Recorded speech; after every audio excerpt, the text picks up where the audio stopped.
Something intense is brewing in Montreal right now, heading into Game 5. There are multiple questions that need to be answered, including the goaltending situation, which defenseman's getting called up from Laval to replace Alexander Carrier and his mystery injury status, plus the Habs' young core is doing something completely unprecedented. Not only is Montreal the youngest playoff team in history, but their players are showing all of the NHL why they need to be scared, and we gotta talk about all of that. Plus, a note out of Pittsburgh as there's been some questions arising about their future with the firing of their head coach, and a lot of reporters are talking about Sidney Crosby's name in one way or another. We got to dive into all of this stuff coming up on this live episode of Habs Digest. Plus, we got a big giveaway. We're going to start with that, Jesse. I wanted to give a big thank you to Simon Desjardins, who finished number 2 in the whole league, minus your boys right here, but number 1 among all the channel members in our Habs Digest Fantasy League, and he has graciously offered to give his prize out in a raffle. So all you need to do,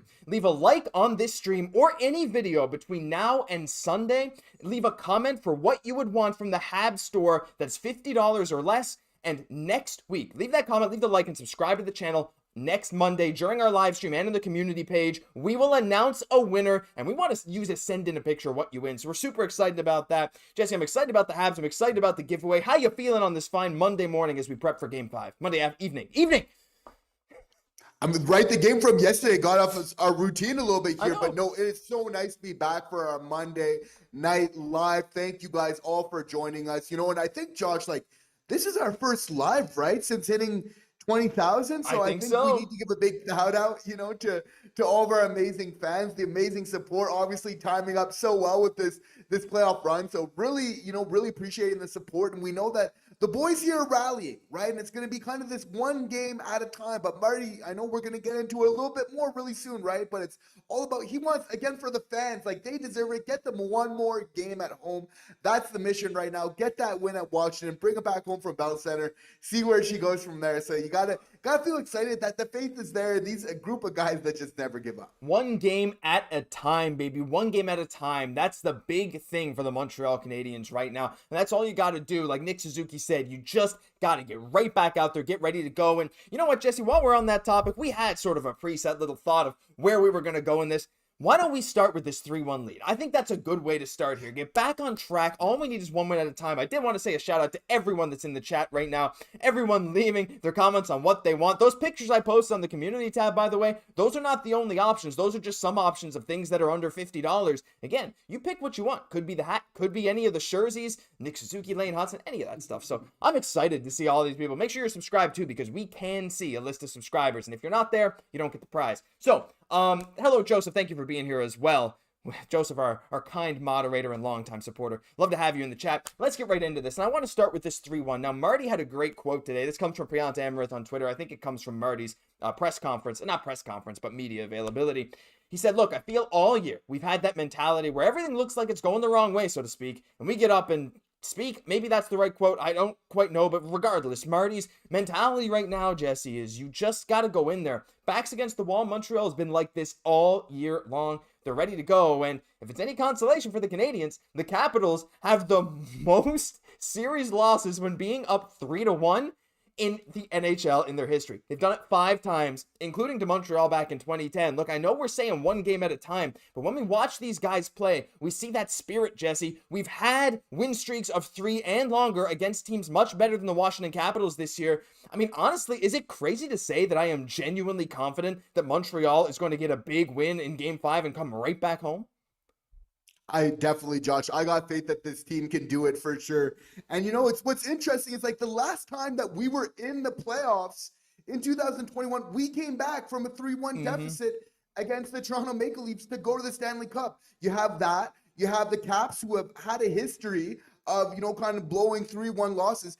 And then you also add on top of that Martin St. Louis, who in his career was actually just so great at orchestrating these monumental comebacks. So this is somebody that knows a little something about rallying. It's interesting that you bring that up because Martin St. Louis was speaking about it today. He said the playoffs, and he's it's all about and comebacks really, it's all about momentum. So it's really if you're able to just kind of get that momentum one game at a time and just kind of build from there, That's where it really comes about. And again, you throw on another thing, Josh, and I think it's only fair of this team coming back from so many things in the third period this year. Like, they've shown, like, when they have a deficit, they can come back. Like, same WhatsApp group. Like, the same logic definitely applies here. So, I mean, there is just so much logic here that really kind of shows that if the Montreal Canadiens, of course, take it one game at a time, that they can really make something happen here. Exactly. And you know what? Like, and I want to hear from everyone in chat as well. On a scale of 1 to 10, how confident are you that we will get this win in Washington on Wednesday for Game 5? I do believe it is Wednesday. We get 2 off days after Game 4.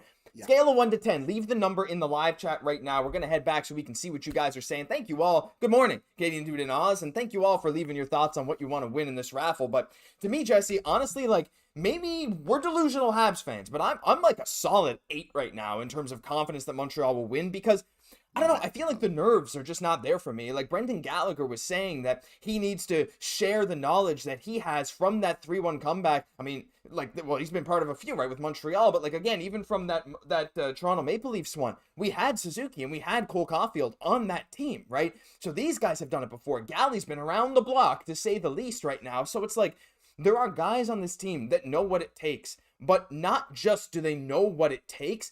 Like you said, this season we've had huge third period comebacks like that. We didn't win that game, but against Colorado, right, being down 4-1, that Dvorak backhander to tie it up and send it to overtime. We've been down late in the third in so many games, what felt like 4 or 5 games in a row at times, getting a point. All those points that we ended up getting were so crucial down the stretch to solidify this playoff spot. And I see people in the chat, 7, 10, 7, 7, 4, 93 out of 10. I like that, Malc-Antoine. 6, 6. We only got one person in the chat right now, Jesse, saying it's below a 5. Like, again, I just feel like these Habs, yeah, there's pressure on them, but this is a team, like, look, the Capitals also know what it takes. Like, a lot of them have been around the block too, but these Montreal Canadiens, like, to me, I don't know what's going on in the locker room, of course, but you have to feel like you look at them and you feel, okay, well, to them, there's no real added pressure because, look, we've been here before. We know what it takes. Yeah, we just got to go in and execute the way we've done all season long.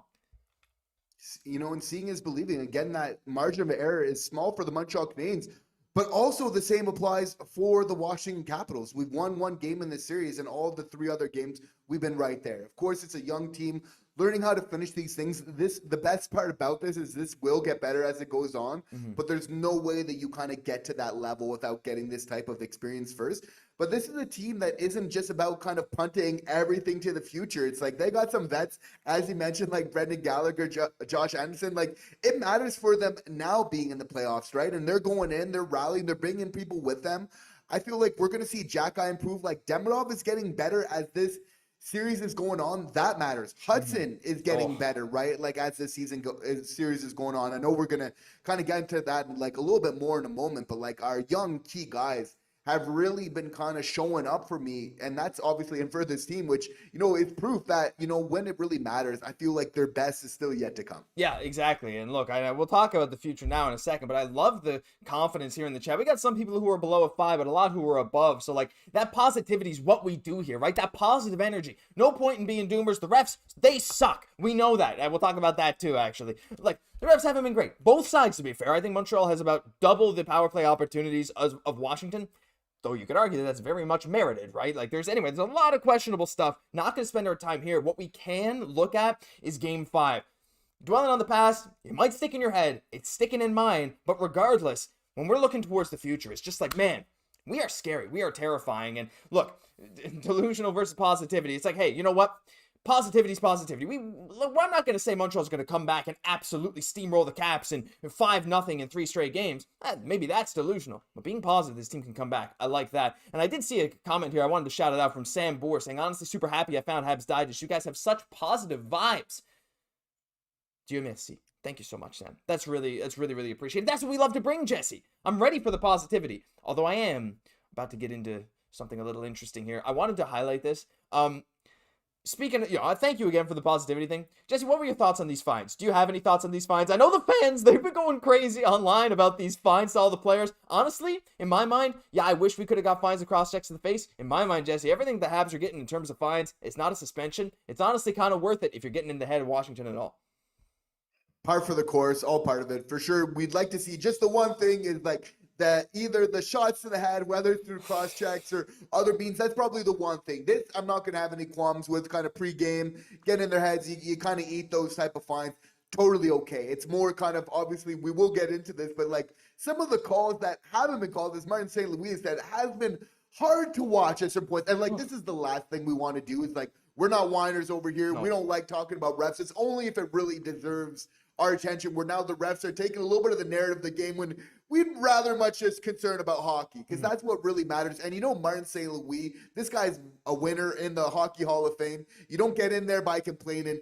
He's not bringing up the referees unless they're twisting his arm, because he sure as heck doesn't want to do that whatsoever, right? So the whole thing is about letting the players play the game and letting the refs be a little bit less of the story. Again, it's a bigger story like across the NHL, like a whole. It's not just with the Montreal Canadiens of finding that parity, although with the Canadian teams, you know, especially, you know, like the Montreal Canadiens, there's just a little bit of a history, right? And that is the only reason why we bring it up. Kind of, it does remind you of a little bit of I know you're a basketball fan as well, like the Toronto Raptors with basketball, them being the Canadian team. If you do watch over the years, there is a little bit of a strange history. I think the same somewhat applies here with the Montreal. Again, we're not trying to get into it here, but we definitely do find it's important, you know, for the game, you know, for the referees not to be at the center of it, so we can really focus on the exciting play that, I mean, these players are delivering right now. Couldn't have said it better myself. And right now, a lot of the play on the ice has been questionable. And I think my biggest gripe here is the fact that, like, this is what they choose to find when you can go back and literally watch people get cross-checked in the mouth and have absolutely nothing happen because it wasn't called in real time. I don't get why that's the hill to stand on. And look, I don't think we're alone in this. And like you said, I'm not going to whine and say the refs are the reason the Habs are losing this series. No, the Habs could play better. That's loser energy if you're just blaming the refs for the Habs losing. However, they have played some kind of factor in this series, no doubt about it. But you know what the Habs can do? They can come back and win 3 straight. I am excited. I see some fans here like Joseph saying, I don't understand why and how much they were fined. Seems a little high. It does, but I think it's because the NHL has been very adamant about cutting down on these pregame shenanigans, especially after that Ottawa-Toronto incident with, I think, Nick Jensen shooting a puck and Anthony Stolarz warming up. They're just like, give it up. And especially in this series, they didn't want it to spiral any more out of control. Little reminder, this series got a little bit spicy. So anyway, there's a bit of that there, but I want to go back to the chat here, and we got a comment here, Jesse. We got a trade proposal. Now, we are going to talk about some interesting stuff like that later, but we do have a trade proposal that I did want to bring up. And it's from Canucks Digest. And I want to just listen here, right? So there's certain players on Canucks. Not Elias. What? Don't tell me Elias. No. So it's not that. It's something even more interesting. Tyler Myers for Lane Hutson. I think that'd be a fair trade. Now, the Montreal Canadiens are in need of a right-hand shot defenseman. I mean, right, Jesse? I mean, Tyler Myers, his neck. Look, the neck per 60 on Tyler Myers, you can't compare to Lane Hutson. It's an intangible you just can't possibly account for, right? Am I crazy here for even considering this? You're crazy for considering it here. You know, the Vancouver's Digest, you know, Canucks Digest, trying to come in here and do larceny here on one of our best Hall of Fame as type prospects that we have in Lane Hutson. You already got Quinn Hughes. Be happy with him right now. Enjoy him while he's there. No, I hope that things do turn around for the Canucks a little bit. Like, we wish well on all of our Canadian teams, but obviously I know you're joking around, Josh, but like, obviously, like, Lane Hutson, like, I don't know, you know, like, I know that Nick Suzuki is going to be here at one point in time, but like, I could see either a Hudson or a Demidov potentially getting that C after Suzuki's gone. Just saying, I feel like it might come down to one of those two. It's very interesting, right? Like, there's a long time to go. That's far in the future, but you know what? That's the thing. Like, Hudson's 4 years younger. It's pretty crazy. Thank you very much, Canucks Digest, for that very well-reasoned, well-thought-out trade proposal. If you guys like the Vancouver Canucks, go check out Canucks Digest. Mark and Griffin, of course. We have lots of channels. Look, if you like anything hockey, we probably have a channel for you. So go take a look. A few freshly launched ones, too. Devils Digest, Islanders Digest. So many great things out there. There's so many more I can't name. Florida Panthers. A lot of fans, though, are not too happy with that, Mark. Sorry to say it. But yeah, look at that. No, obviously, I'm not actually considering it. Habs Digest for life, says Matthew. Look, Jesse, I think on the note of Lane Hutson, there is no better time than to talk right now about the Habs' young core. This has been one of the biggest stories in the playoffs, not just for the Habs, but for the whole NHL. Like, fans are getting on the Habs side. Fans that have not been on the Habs side. We're probably not going to convert too many Sens fans, Leafs fans, Bruins fans. But that's par for the course. They'd never really convert us either. But what I am seeing is a lot of neutral fans just say, man, the Habs are absolutely electric. Look, they're going to be scary. And that's for a good reason. I mean, when we take a look, where is it here? This was the age of the players on the ice for Montreal's 2 power play goals. These guys were all on the ice for those 2 goals, the one by Juraj Slafkovsky and the one by Caufield. Ivan Demidov, 19 years old, Slav, 21, Hudson, 21, Caufield, 24, Suzuki, 25. Grandpa Suzuki and Grandma Caufield are the elders on this power play, Jesse. That's the insane thing to me. And I feel like this is, again, it happens in the NHL, but this doesn't happen for a playoff team that is fighting with the number 1 team in the East. And every single game, again, there's been empty netters, but like every game they've lost in this series has been 1 goal until the other team scored an empty netter. It was 1 goal in overtime. It was 2-1, then they scored an empty netter to make it 3-1. Of course, the last game, the score looks worse, but we were only down 1 goal late in that game when we pulled the goalie, right? So this team, this is the top, this is the top power play unit on an 8 seed team fighting with the number 1 seed. How insane is this? Like, just try and take this in. Sometimes I look at this and I can't even believe what we have for the future. Josh, like, we need to like flash on the screen like what our PP1 was like 2 years ago, 3 years ago versus like what it is now. Like, if we can, like, we need to get that up on screen because it is absolutely unreal. If we're doing the comparison, like this year-over-year growth, like the fact that we got our boy like Ivan Demidov, the fact that obviously not only with the club, but looking very, very good on the power play. Like, not long ago, this was a huge issue with the team, like the power play just being absolutely abysmal, right? So we're seeing right now that the young guns coming through right now, and then obviously like to see right now where they're beginning, Demidov, Hudson, Caufield, all kind of combining on these plays. Like, just imagine once they get a little bit more chemistry, that time of playing together, like it is gonna absolutely be unreal. Like, and we know as well, like our boy Lane Hudson leading the way for all Montreal Canadiens right now with 5 points in 4 games, being above a point per game in the playoffs.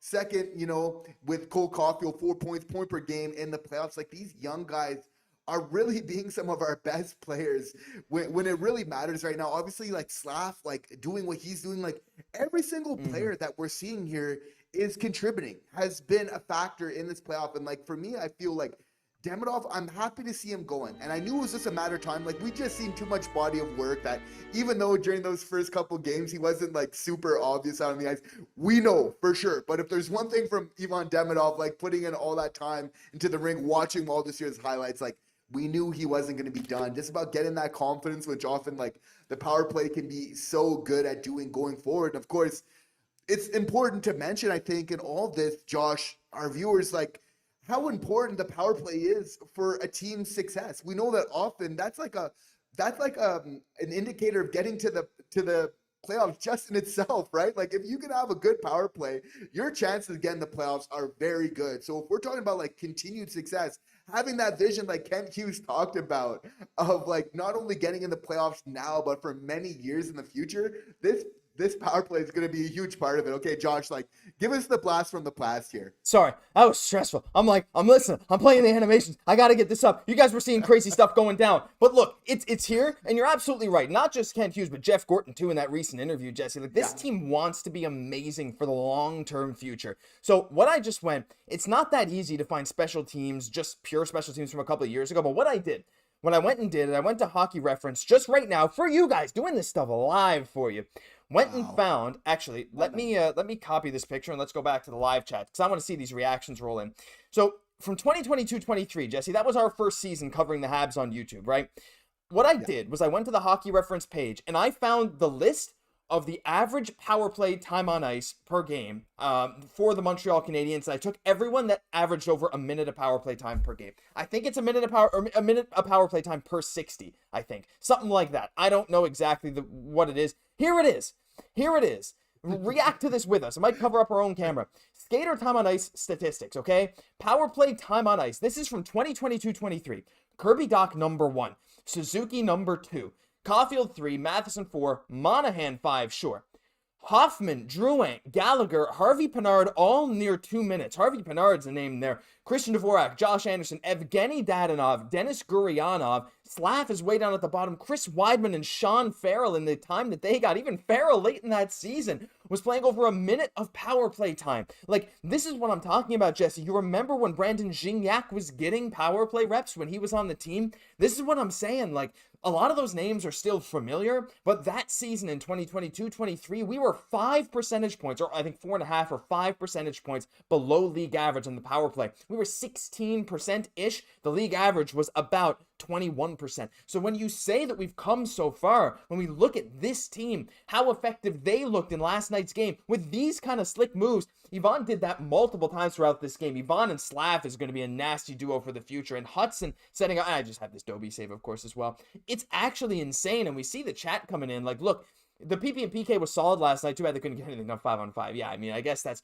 fair. But, like, the PP1, Jesse, this is what it's going to be for years to come. I mean, look, I'm sorry, Patrick Laine. I genuinely think Demidov stole that spot. But Laine is like the world's best PP2, like sniper, right? Like, that's what I'm saying. Don't know if he has a long-term future, but even the second power play is a bit grindy, right? Even a guy like Newhook is still effective in certain ways, Jesse. Like, the way this team is being built, you can do whatever you want with your PP2. You can get creative. The fact that we have this right here for hopefully 10 plus years without it changing. Again, when you have a line, you have guys that are on the ice together, they share a lot of time, they start to learn each other's habits. When you have a power play unit that hopefully will not change for minimum 5 or 6 years, that just introduces another level of knowing where each other is that will just shoot this power play to the moon. And this is a big part of our core here. Like, even besides the power play, you got to just feel like this is your young core. Like, how this is now going to attract other star players from the NHL now, where you can start kind of adding a little bit of those vets. Like, they are very much going to want to come play with this young group. Obviously, the power play has been a great audition for just showing what a great place, again, that Montreal is to play in with this young group. There's a reason why they're just so excited at the Bell Center that before every game that the announcer just needs to allow the fans, like, you know, hearing them chant, "Go Habs, go." It's because they know that they recognize it. Not are we just in the playoffs, but like, they are very much, you know, aware of the fact that this is a group that can be here for many years to come. There hasn't been excitement around like a certain group of players like we just flashed up on the screen like for a very long time now, Josh. Yep. No, I mean, like, never in my life did we have a group like this young. I mean, most teams True. don't have like power play 1 year, like maybe a tanking team, and you want to like, oh, let's put the young guys out there, see what they can do in the playoffs. I mean, a reminder, this is literally the youngest playoff team in history. Like, we are literally the youngest team in the history of the NHL playoffs, and our average power play 1 age is 22, and they look good. They look amazing. They look like they can get stuff done. That's what I find absolutely insane about this. I mean, look, the fans are loving it. That's the... Leave a like on the stream. Let's try and hit 100 likes. We got 325 people in here. We're at 65 likes. Leave a like on the stream if you like the Habs power play unit and you want to see more of it. I want to return to the chat right now because it's been going crazy. I missed some of it because I was taking a look for these insane. I'm going to keep this on the screen for a second. Just remember what was and remember what we have now. We are living in the best time ever to be Habs fans. Some ASMR on a Monday for all of you fine folks. Leave this up here for a second. Take it down. Take a look in the chat because I want to shout out the people who are in here as well. Got to go back a bit. Joseph sending the lane train. There's a lot of people in the comments here. Mark, or next season teams will be... Mark, great to see you again. Always great to talk to you. Next season teams will be scared of taking penalties against us, which will open up a lot of ice for our younger guys. That's another good thing, right? Teams are not going to want to be as physical. It's like, oh my gosh, we can't put these Habs on the power play. Even last night, we looked dangerous, right? That's a great point there, Mark. Fantastic. Mark said, if I unsubscribe and resubscribe, can I be eligible? Mark, you are eligible. Just as eligible as anyone else who likes this and is subscribed to the channel. You don't have to subscribe. If you're already subscribed, you're good because we can see that list. So again, just a reminder in case we got over 300 people here now, there's a giveaway going on. If you like this, if you leave a comment of what you would want to win from the Habs store, that's $50 or less, and you are subscribed to the channel, you have a chance to win that item that you want, and we will announce the winner next Monday. Do it on all of our videos, because it's not just this stream that we'll be taking comments from. So everyone got a chance, not just today. So even if you're watching this after we post it, you're not going to miss out. Go through again. Canadian dude, spot on, Josh. Demidov's looking more comfortable making space for himself. Mark saying Demidov's learning to play in the NHL during the tight checking defensive focused playoffs. Can you imagine how much easier it'll be in the regular season? That's absolutely true. And you know what? I mean, that wasn't necessarily going to be a topic for today, but maybe just a quick note on that, Jesse. Like, what I've said, like, even to friends, like one of my buddies, he's like, hey, like, how has Demidov actually looked? Like, I haven't watched all these games. Game 1, he wasn't great in the playoffs. I mean, and of course, his first NHL game doesn't get much better. Game 1 in the playoffs, not that great. Game 2, okay, he's starting to improve. Game 3, oh, he's on the PP1, still getting used to it. Game 4, he's not getting hit anymore. He's laying the body and looks absolutely nasty on the PP1. That's what I find most nuts about Demidov, his adaptability from one game to the next, Jesse. And I mean, I can't wait to see how learning how to play this style of playoff hockey at the age of 19, like Mark said, will translate to the regular season. And again, his lines was a big part of that too. As soon as he got put onto a line with Newhook and Evans, he started playing a lot better. So it's not everything in this situation, but definitely a huge factor. And good on Marty, again, for kind of keeping them together. And you have to feel like that is a big key to this series. If Demidov can kind of keep getting better. Josh, I think that Demidov is getting a goal in this series before it's over. We know he's gone close already. He set up some, but for me, he's not just going to get an assist. He's going to get a goal before this is done. He's just kind of heating up. He's getting better. He's figuring out the right line mates, which I think is important. But now he's really kind of adjusting to that game as well, which is that second part of it. So I'm seeing, a big, strong finish for this series from Demidov here. You know what? Like, I can't help but imagine, what does Demidov's line look like next year and 2 years from now? Because it's not going to be Newhook and Evans. I mean, it's not. Like, you know that, right? No, like, sir. Look, I love both those guys. They're two of my favorite Habs. I know there's some Newhook slander going on. I got to stand up for my boy, my Newfoundlander, my fellow guy from St. John's. I mean, I got to. He's my boy. But, and I mean, Jake Evans is one of my favorite players of all time, which is no secret either if you watch the channel. But it's been cool to watch this happen. And look, Demidov with Line A, we thought it would work really well. Didn't work out the way we might have wanted. But a 2C, whoever it is, maybe this offseason, we'll talk about that in a bit, maybe. But I'm excited to see how this goes in the next little bit. So I want to come in here into the chat and take a look. We got a couple of super chats coming in. First one from Ethan Mods. Ethan, once again, thank you so much for being here. Hopefully you can make the next Zoom call. We'll get that going very soon, Jesse. Maybe this week, maybe next week. Sometime very soon, though. I want to chat with all you guys again. Ethan saying, I just want to say, a guy Demidov was compared to was Kucherov, and now he's in his PP spot where he's been dominant for years. Kaprizov, too, is another guy, Jesse, and you know what? Demidov also showed that element of incredible skating and deking to set up his teammates, exactly what Kirill Kaprizov does. Those comparisons, like, again, at 19, he's pulling the moves of the guys he's been compared to, and I'm just saying, I think Ethan got a point here. I think this could be very, very nice.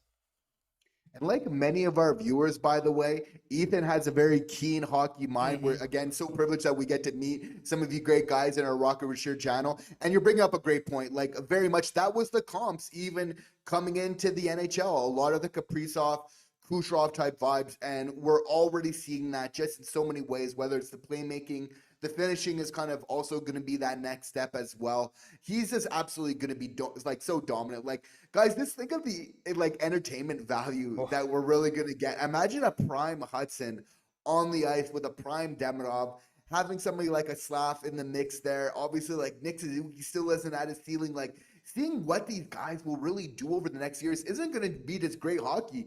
It's going to be so entertaining to really watch it and really to be able to cover it with all of you guys. Yeah, it's going to be so cool to, like, again, like, this is literally the beginning. This is the genesis of the next era of Montreal Canadiens hockey. This is the first time we made the playoffs. Like, it's, again, youngest playoff team in history. No teams in the league now or ever have been this early into a rebuild, really, to go as far as Montreal has gone right now with, again, so few high-end veteran players. I mean, like, when we talk veteran players, we're talking, what, maybe 28 plus? Like, I mean, look, I guess Suzuki's really a veteran. Like, you can define it different ways, but, like, veteran presence, great, solid veteran players. Who's our best one? Like, is it Matheson? Probably.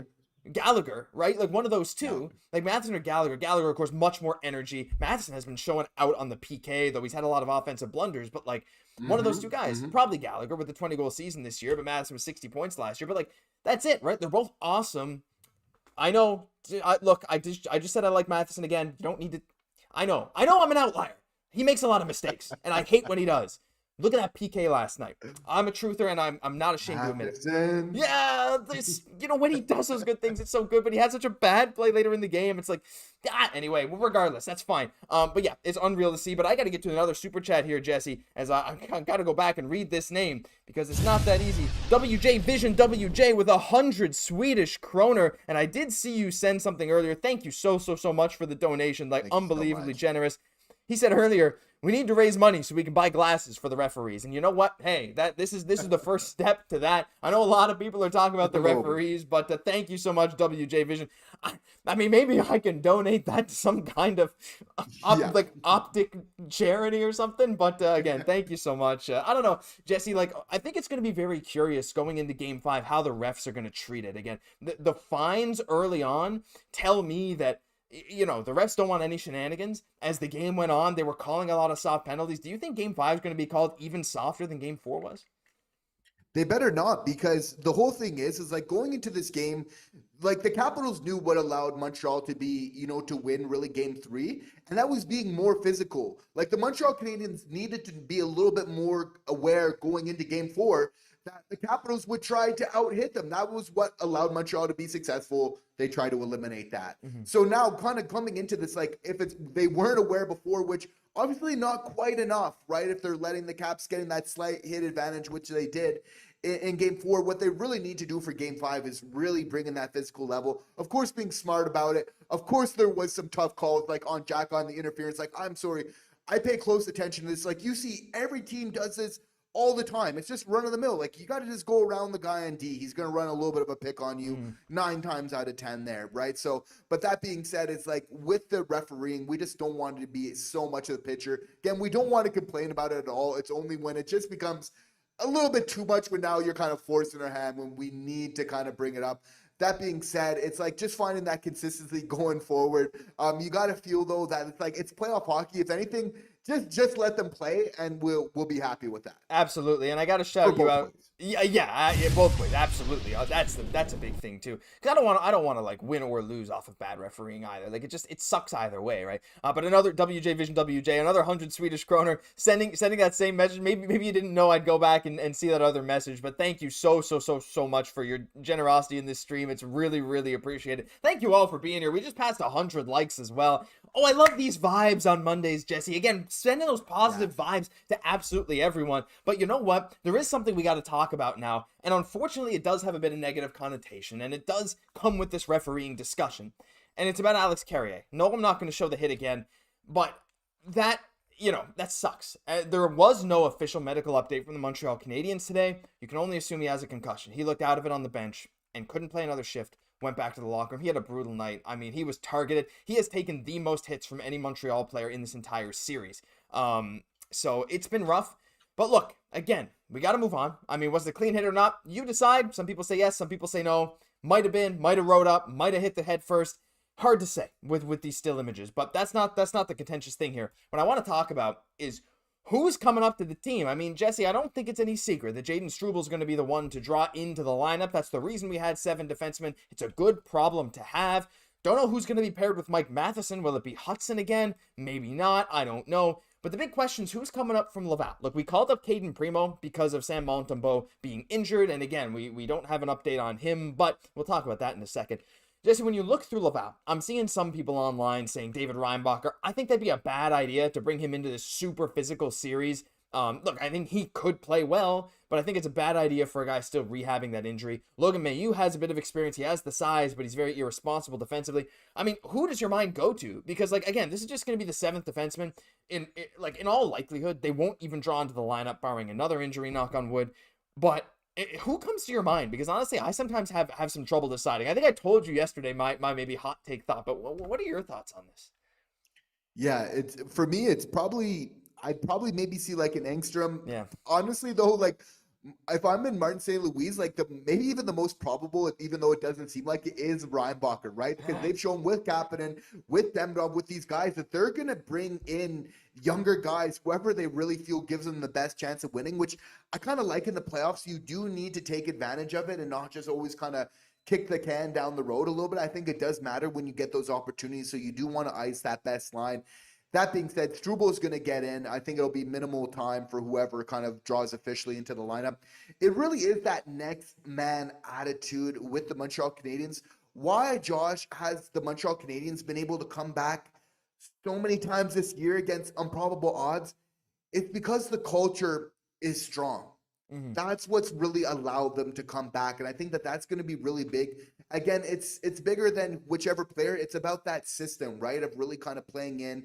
And again, with the HL, with the Laval Rock, with Montreal Canadiens, we have done such a good job of establishing that between both of these teams really having success getting into the postseason right now to really kind of keep that system unified in between both. So I feel like it'll be a strong transition. But I don't know.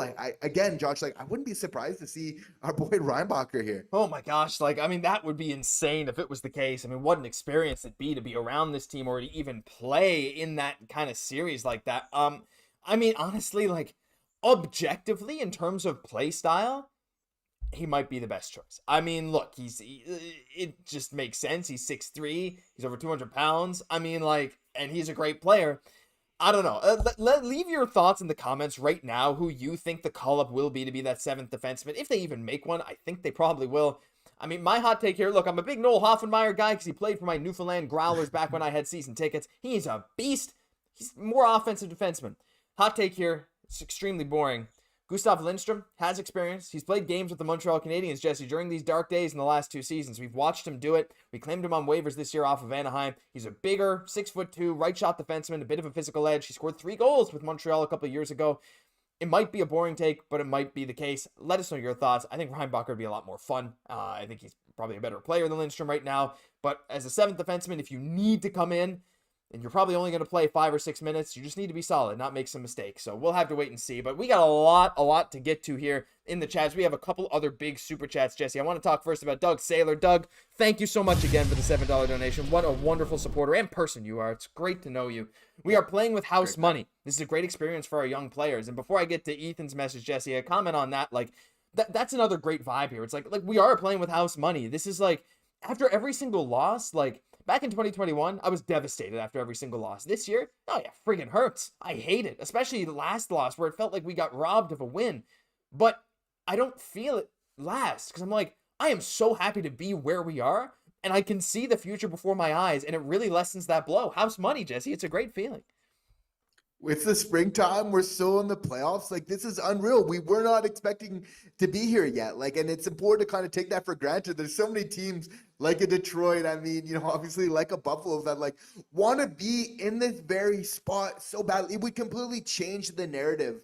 For just so many of those players that management on this team, what we're able to accomplish, it's no small thing, right? So many teams are winning that layer. I need to get that monkey off my back, all that pressure. The Montreal Canadiens they stole it, right? They outright stole it. They went on a heater to really end out this season. So it's about just kind of taking the time. I know that the playoffs kind of came so quickly, and it's almost, you're almost just so thankful that they got in, right? But from here, it's definitely the boys do believe that they still can win, and that really is what it's all about. But obviously, so amazing to be here and just really enjoying the ride, which has just been absolutely incredible this year. The boys believe, Marty believes, Kent believes, Jeff Gorton believes, we believe, you believe, we all believe it's time. Why not us? Why not now? 3-1, done, yeah. Been there, done that, done it before. A bunch of our players, why not again? The Capitals, they tend to blow it. We'll have to wait and see. They're older. Not all of them, but we got a lot of great opportunities. It's going to be fun. Super happy to be here. On to Ethan's. Thank you again, Doug. Ethan with the $20 donation. Again, Ethan, I can say thank you so many times. Guys, leave some more love on Ethan's comment here. Scroll back up, leave some love. 4 likes for $20. Same thing on Doug's. 2 likes. Give them some love, right? They're all part of this community. Thank you so much for helping support us and keeping this show going. It's such a pleasure to do this. Ethan saying, I saw a guy on the Sick podcast say that what the NHL should do is put a referee up above the ring to watch down and a video replay. Then he tells the referees on the ice. Then they make the call. And a lot less mistakes that way. I think it's an interesting idea. And I think the NHL will never do it because it costs a lot more money and slows the game down. And the NHL, we don't want to spend money. Objectively, Jesse, my kind of thought with sports is this. The more calls you get genuinely right, the better.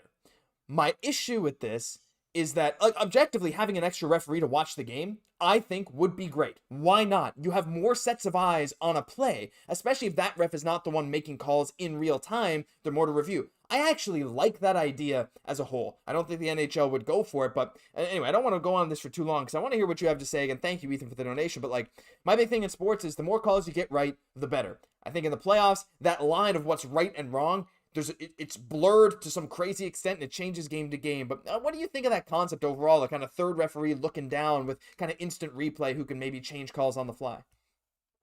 I think it's just about like getting more of that consistency. If that helps, that would be great. I feel like the NHL should do just like a quarterly kind of review where they have somebody from the league come out and explain, okay, these are the calls. This is what we're working on bringing out of the game.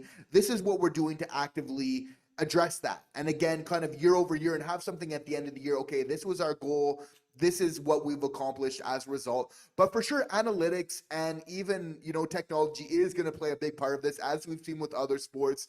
Obviously, we're probably not all like huge soccer fans, but like being sports fans, you are seeing it in many leagues around the world where it's actually helping technology, not just the officiating, but also players, their training, team management. Like, there's just no way that that's not going to be a part of the future of sports in different ways. So it'll be interesting to see how that comes into the game. But it has had some really beneficial kind of outputs already for officiating, because all we want is just a fair game. Like that's all that really, you give each team kind of a fair chance. I'm okay if they kind of put away the whistles in the offseason, unless it's just something kind of, egregious from there, and just kind of let them play it. Because at least we know it's just that consistent kind of baseline that we have there. But again, it's only when that kind of varies from there that we do have any issue. But definitely technology is going to be a big part of the game going forward. I can't wait to see more. There's a lot of questions all the time of why the NHL doesn't have better tech. One thing I'm seeing with the NBA this year, they now have these, because they have cameras that help them keep track of like motion stats and distance traveled. They have them installed all over arenas to like 3D track players, stuff like that. They're now using them for replays. I mean, you go in and you watch, there was a play in the Lakers-Wolves game where LeBron came down and hit someone, and in the replay, like they called it live, I think it's clean. In the replay, you could see he hit his wrist. There was a game winner dunk by Aaron Gordon where you had a ceiling camera looking down to see if the ball was released as he dunked it. Why can't the NHL have some kind of puck technology or technology like you have in tennis or something where, the ball goes down, you can see the shadow? Why not have that at the blue line? Like a plane that goes straight up, and you can like in soccer, when you do the offside camera, you can clearly see where the plane is, and you can see if the player crosses it. There's a lot of tech that's going to come to the NHL. And anyway, Ethan, I think it's an interesting thing that was suggested on the Sick podcast. Great donation and message again. Thank you so much. It's a very interesting topic. There's a lot of great stuff. A lot of people is talking about this. I saw Alex say, Alex coming in here saying the NHL hates good ideas. And you know what? Sometimes I can't necessarily disagree. They do have some good ideas. A lot of them are a bit behind the times, I gotta say, though. But right now, Jesse, there's one last thing I think I wanted to discuss in this, and I think you guys are going to love this. And there's a reason Kent Hughes is in the thumbnail. Not only because has he been a huge part in building what we have right now, building this intense feeling around Montreal heading into Game 5, but there's been a lot of talks about this offseason. And you guys are already talking about trading for a 2C. I'm seeing people go in there talking about Mason McTavish, talking about whoever. I see Horvat's name thrown around a ton, especially with the Islanders' future being very much in question with Lou Lamoriello gone. I even heard the Islanders Digest making a video today on Marc Bergevin. I'm not kidding. So there's a lot of stuff going on, Jesse, but I want to talk about what happened today.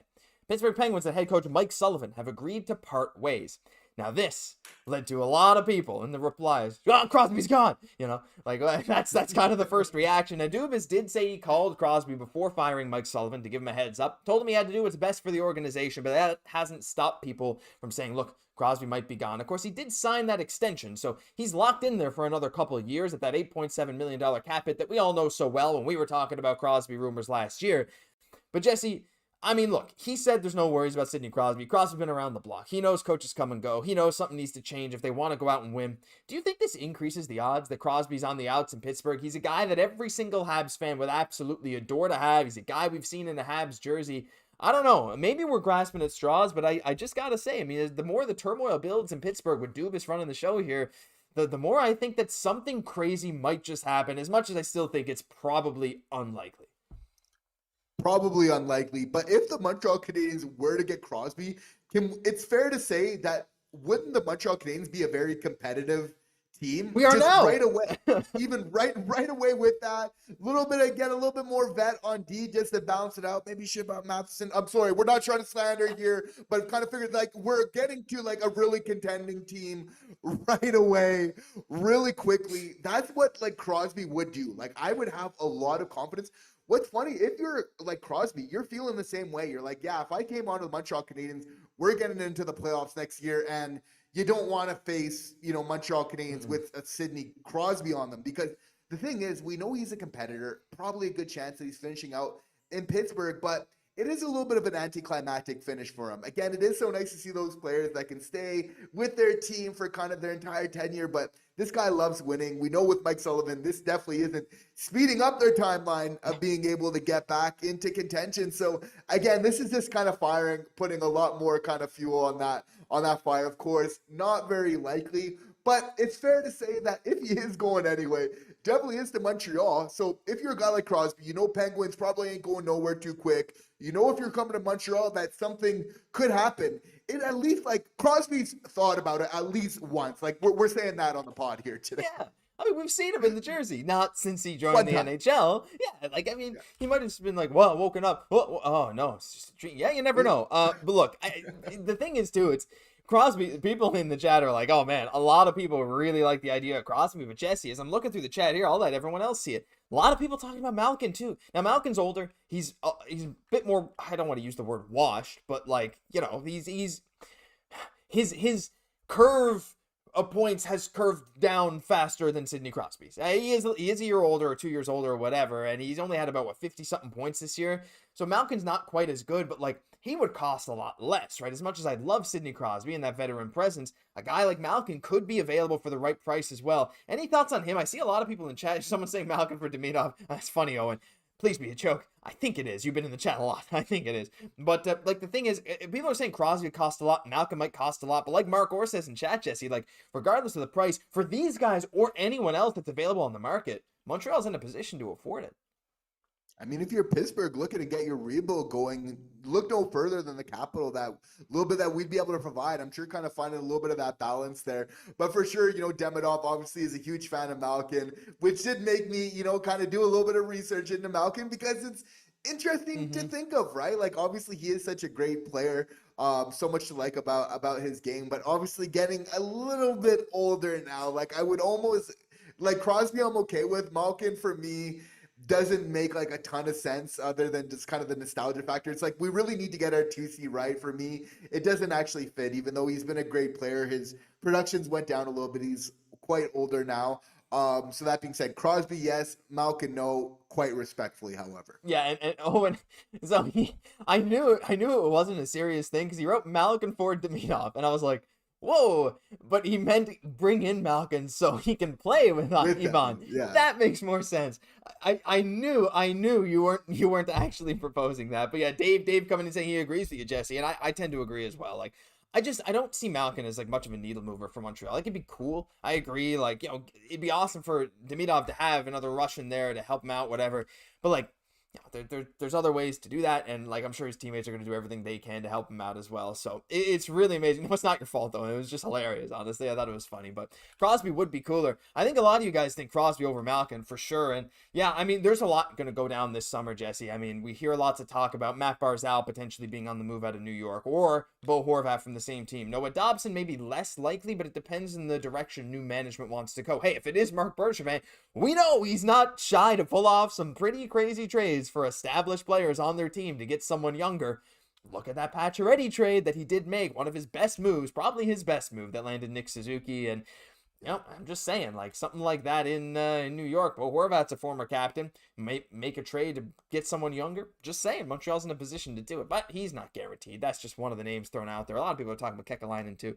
But right now, the young core for Montreal is great. A lot of people talking about Xhekaj in chat, Jesse, whether he'll be the next 2C for us or he'll be one of those guys to get us a 2C. He's one of those wild cards that we got to keep an eye on next season. Any final thoughts here? As we actually have Ethan coming in with another super chat. Thank you so much, Ethan, for $2 saying bring in Kaprizov.